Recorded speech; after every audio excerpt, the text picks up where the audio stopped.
going from one place to the other, but in a different way. One is there slouching, the other one is just standing up, you know, and that's, in so far, it's a very complex thing, but I think it's very important because I also been just thinking this morning when I woke up, the fact that we actually, or some of us, have the luxury to go to a gym or to go run just to keep fit, to keep healthy.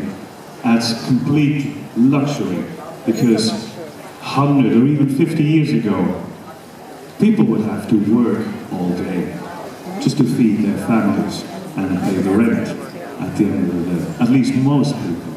And I'm sure a lot of people still have to do that.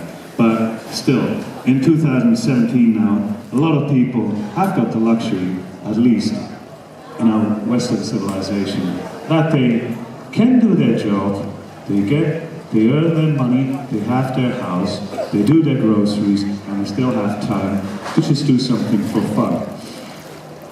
Now, I say it's a direct reflection of how you live your life, just in general. I gotta tell you a very funny story about losing weight, and that's why I'm not sitting down now. No, you won't probably believe this, but I have a friend. He's an athletic trainer. He's a couple of years older than me. He used to be an acrobat in Cirque du Soleil. And you know that these people are in incredible shape. They have done incredible things with their bodies all their lives. Now, he's been retired from being an acrobat for 10, 15 years, and he's been an athletic trainer, as I said. He created acts for Cirque du Soleil and stuff. So, he got a little bit less in shape. I wouldn't say he got out of shape, because he didn't. But he put on a few pounds and everything, and just to prove a point to the people in his show, with the shape he was already in, he lost about 15 pounds over 3 months. And you know how he did that? Muscle weighs more than that. He Never sitting down. Not sit down. Literally, he did not sit down in the evening and watch a movie. He got up in the morning, ate his breakfast, standing in the kitchen.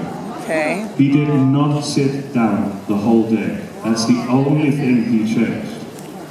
Now, obviously, you got to be in a position where you can actually do that. You know, I'm obviously completely aware, and we are all aware that our practical life puts a lot of constraints on all that stuff, and that's actually no different for me than for everybody else. I do not have a 9-to-5 job where I need to be somewhere, where I need to sit in some spot for 9 hours a day, but still, the problem with my job is again, we're talking luxury problems.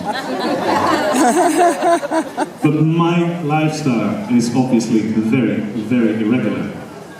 And everybody who's got kids knows that one of the first things and one of the most important things for a body, a very little body especially, to be healthy and happy is a routine, is regularity. You know, that you get your meals at the right time of the day, that you sleep at the right time of the day, that you get enough of it, that you don't get too much of it. And that doesn't change if you grow up, I can tell you that. So, yeah, that's what I say. I mean, I love working out, and I try to work out every day if I have the energy, but obviously with the travel, with hotels, it's not always possible. But still, I mean, I always think when I go back home for some time, and because I love working out, it's so easy for me to get in good shape, because I can control exactly what I'm eating. I can control all my daily activities. That is so easy all of a sudden when I go home. But as I said, I know not everybody can obviously do that. However, as I said in the beginning, I wanted to give a gym class. I have not been allowed to do that here on board because I do not have a certification for that. No, but that actually makes sense to me, because it is true. I've been going to the gym for about 30 years. I've done a lot, And especially I have seen a lot, obviously, because I look at all the other people that are in the gym. I guess that's a bit diffamation professionnelle. But yeah, you see what all the other people do. You learn a lot, but you also, and I must say that sadly, you learn a lot about how not to do things. And you see that even with personal trainers who train people, and I think they have no idea what they're doing. Or they have no idea what they're actually showing these people who got their motivation together to finally do something, and what you're teaching them and you're getting paid for is completely wrong. So I must say, I kind of, yeah, I'm very tempted now to go online and get a certification. And, next cruise. Oh, I'll just do that when I'm in the airport or something. No, but that's all. I found that out literally like 4 weeks ago, and that would absolutely not have been enough to get that together. But I thought maybe if we ever do this again, by the next time I'll be ready. And I have a lot more sensible things to talk about. Because it is obviously when you really get into the field, and that's why I say I completely understand that you need to have a certification in a place like this, because there are responsibilities coming with that, and I'm sure there will be responsibilities for the ship involved. And it depends wherever you go with this, okay? I mean, that's why I said we can run around up here, and okay, I'll give the responsibility to everybody themselves if they trip and if they hurt their ankles. That's not my fault, okay? I don't know what means that. But if I actually go into a gym and put somebody on the weights and they hurt themselves, you know, I can't do that, of course. I understand that. Yeah, what else was I going to say? What I eat? It's a very good question.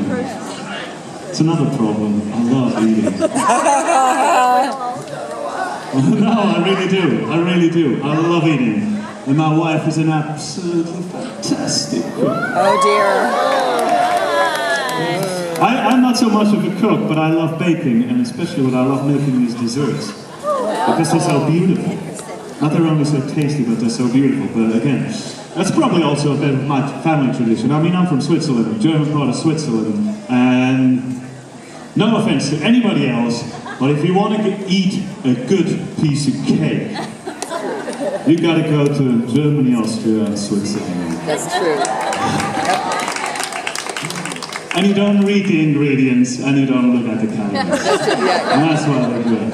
But yeah, obviously, as I said, my family tradition, you know, my mother, she's in her 70s, and she still bakes like 25 different sorts of Christmas cookies for the whole family. All decorated and glazed and with golden walnuts on there and stuff. Beautiful and very, very tasty. And there's a lot of other occasions, obviously, in Switzerland. It's just like in the United States as well, you know. I always say there's always an excuse.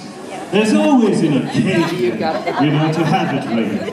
Or to have a dinner, because there's always somebody around to be social with. Or it's Thanksgiving, or on Halloween, Starbucks got the special cookies, or whatever, so we take one of these. And there's Christmas coming up and everything.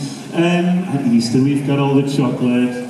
More in Europe probably than over in the States or in other parts of the world, but there's always a possibility to actually break the rules. But that's important as well, we should do that, because I know that really only professional athletes or actors who really depend on their physical shape for their daily life do the strict diets. And still, these people build in something which is called a cheat day. And what you normally do is like every week or every other week, you just give yourself a day where you eat everything you like. Now the good thing about that is it won't hurt you, because our body gets into habits. People say it takes about 3 weeks to create a habit. It takes about 3 months to create a lifestyle. It is absolutely true, and I've experienced that. I used to hate oatmeal. I got introduced to oatmeal when I moved to England, when I started with divo. I always thought it tastes about like if you just take cardboard, make it in little pieces, and put it in lukewarm water, and then eat that. But yeah, I had a couple of personal training sessions with a great friend of mine, and he said, you should eat half a cup of oatmeal every morning, and maybe a couple of hard-boiled eggs, and that just gives you great energy for the day, and if you go work out, gives you some protein as well. So I started doing that, nevertheless, and I must say, just after a few weeks, I did wake up, and I craved oatmeal. I really did. So you get into habits like that. And it's with other things as well. You know, I love having a drink. You know, that's not a secret either. But I can get very easy into the habit of not having a drink for however long I want.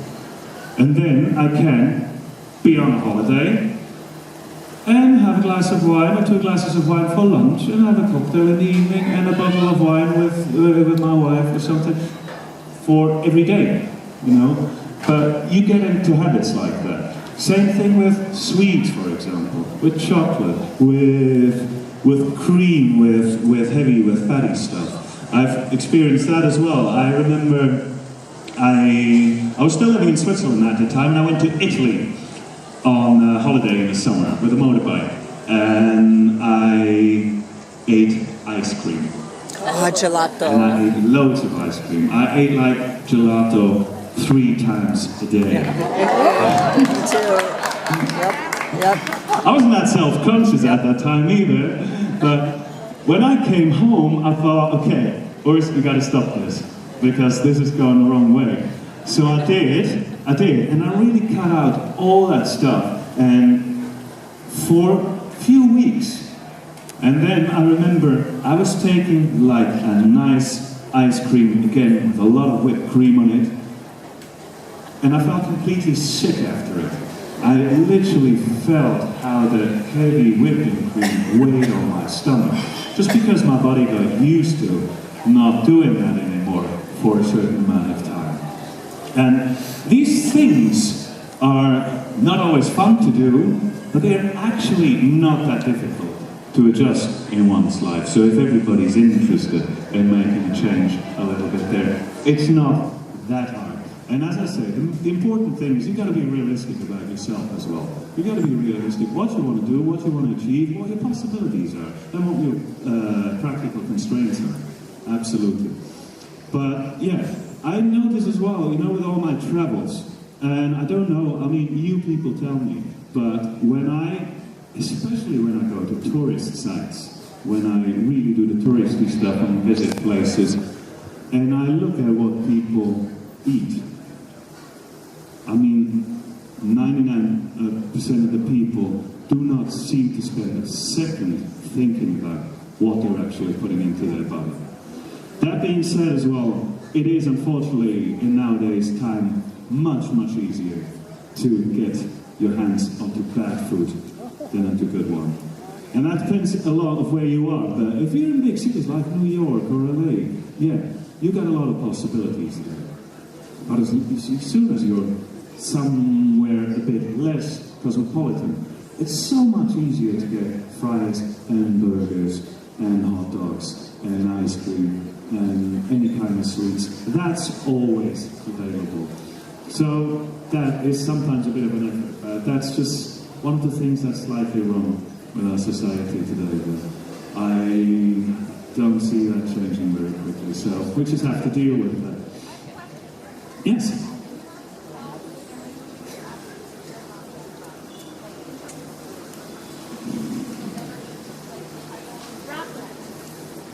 Oh, I love raclette. I love cheese.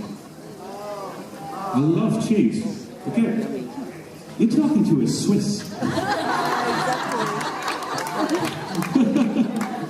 No, I love cheese fondue. I've got my mother's recipe in one of my cookbooks, handwritten by her. And it's the best fondue you will ever eat. No, I absolutely love cheese. I do not eat it a lot, but I do love it. I do love it. Now, things I will absolutely... I've never had a Red Bull in my life. For example. A what? Because I absolutely don't see the point. It's... What is it? It tastes like liquid gummy bears, and it's just pure chemicals as far as I know, so it's no point. You know, if I feel tired, I try to go to sleep. Or I take something healthy, you know, something that's got vitamins, or something that actually gives your body energy, like oatmeal cereal, or even a sandwich with some whole wheat bread. At that point, if you need energy, there's nothing wrong with that, you know. I never really drink sodas. I don't either. Never do. I only drink Coke, regular, when my stomach is really upset. And that's quite interesting because that's what it was invented for, isn't it? It was medicine in the beginning, Coca-Cola. Yeah, absolutely. And it is really the best thing. When you really get stomach cramps, I eat. And it doesn't have to be cold, no, it has nothing, lukewarm. I drink a Coca-Cola, and that actually really sorts it. Oh yeah, it's very aggressive stuff. Not Pepsi. It's a rust remover also. It doesn't have coca in it anymore. Qu'est-ce qu'il dit, Daniel? Oh. Oui. Bon, je vous dis, bienvenue en bord. J'aime le fromage aussi. Ah ouais, bon, c'est clair, vous êtes française, c'est la même chose, non? Le Morbier, le Cantal et tout ça. Oui, non, c'est clair. C'est plaisir de t'entendre parler français. Merci beaucoup. Oui. Et en plus, vous êtes là, ça, non? Quoi? Vous êtes alsacienne, non? Alsacienne? Non. Non? Moi, je pensais. Chinoise. Ah. Mais peut-être bientôt jurassique. Bibi. Bientôt, je voudrais aller habiter dans le Jura. Ah oui. Non, pas loin de la Suisse. Mais je suis champenoise, mais je suis ch'timi quand même. Quand je vous entends, Je suis ch'timi. Et tu sais parler avec l'accent ch'timi. Ah oui. Comme la France. Ouais, d'accord. Avec un mari bilingue, je speak ch'timi. D'accord. Who else speaks French here? Oh, je t'adore. Oh, that works for me. Voulez-vous? Does anybody ask good questions? Yeah. Since on your guys' last tour, you guys started to learn a little bit of ballroom and Latin dance. Have you actually kept up with it at all? No. Oh gosh.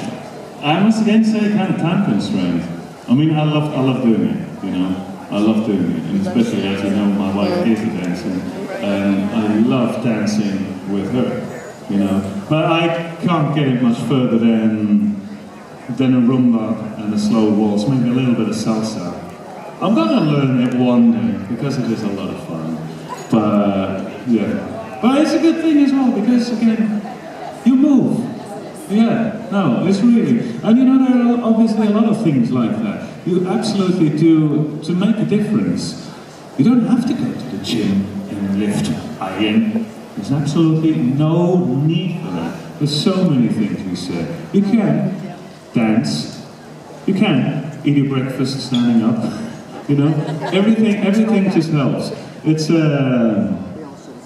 I've heard something again. Yeah, when was that? I don't remember if that was about Barbara Streisand or if that was Madonna. But one of these ladies, that she just started every time she opened a door. And every time she opened a door handle, she would contract her abs. Just, how many times do you open a door a day?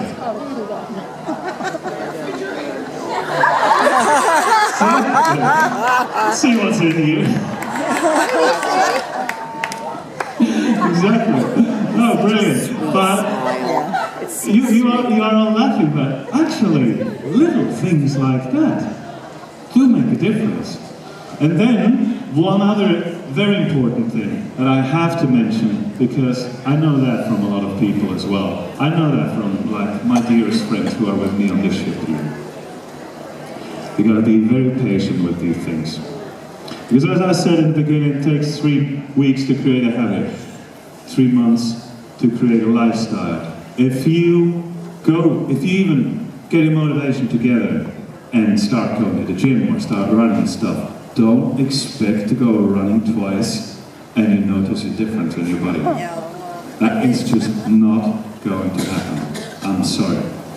To me, I know that personally because, as I said, like my life changes a lot, you know. I'm off for 3 weeks and I don't know, I'm in the south of Spain, you know, and I eat a lot and there's no gym around and stuff like that. I mean, my body changes through these phases as well. And then I go somewhere else or I go on tour and I actually get a chance to like control a bit better what I eat and go to the gym and stuff. But it takes my body 3 weeks until I start noticing change.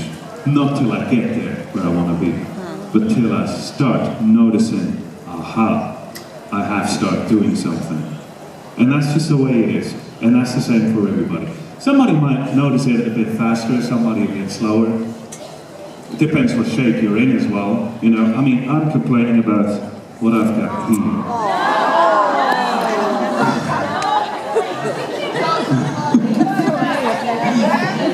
But that as well, that is, and everybody will tell you that is the absolute last thing to go, especially for a man, especially at my age. And that's another thing that is just absolutely true. It does get harder with age. You know, when you're young, when you're 20s, I remember in my 20s, the amounts, the portions I used to eat.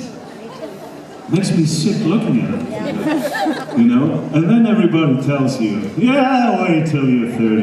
And you say, I don't believe that. And when you're 30, people tell you, wait till you're 40. And when you're 40, they say, wait till you're 50. And it is true. It gets harder every time. Because your body changes, your metabolism changes, and everything. But that's, again, that's something that's no different for anybody else. And still, I find that very motivating at times when you see people who are of age and very athletic. That takes a lot of dedication and devotion, of course, and a lot of strict diet, and a lot of workout, because it does get much harder, but it is possible. That as well, I have to tell you, I can absolutely, for 100% swear that to every one of you, it is possible, no matter what age you are in. If you're healthy, I mean, if you don't have like a real chronic or severe sickness or other physical incompatibilities, it is possible. Yeah, absolutely, absolutely. Yeah, and the important thing is don't put a lot of pressure on you, you know? You don't want yourself to crack under the pressure you put on yourself. There's no point in that, you know? Just, yeah, make a start somewhere. Start small, be patient, and enjoy the little progress you make.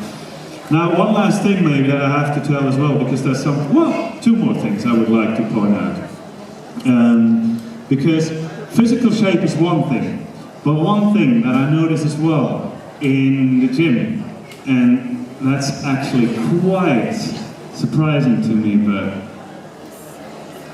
the number one important thing, I think, for your physical appearance is your posture. Oh, that's so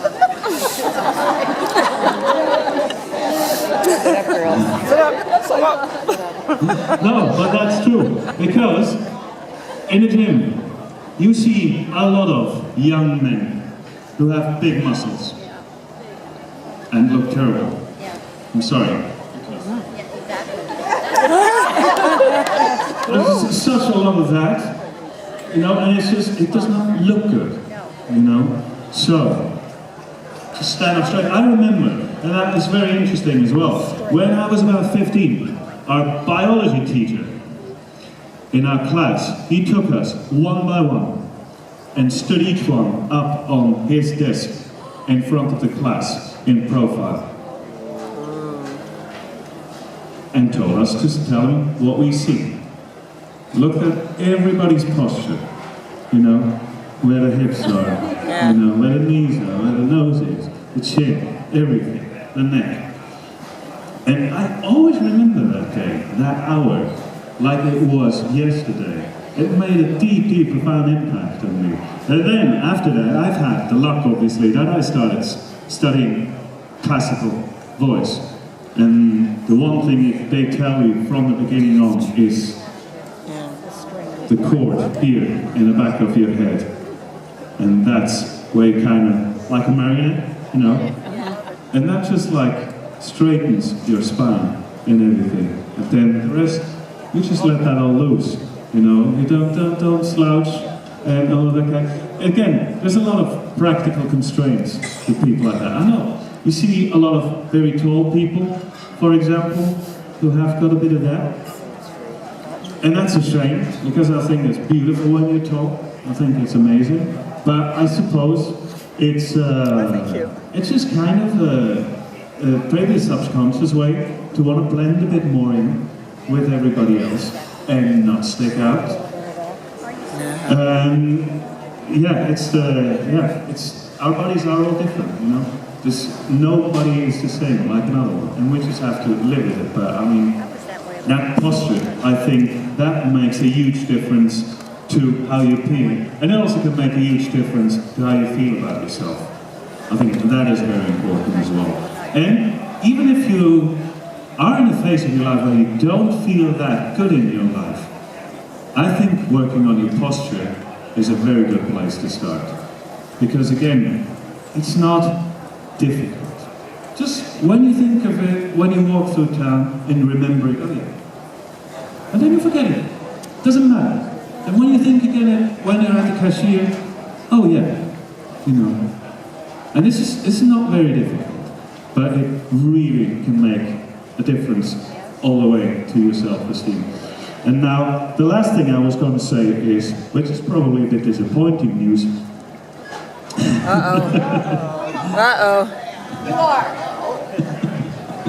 No, that's just the last thing about diet, you know.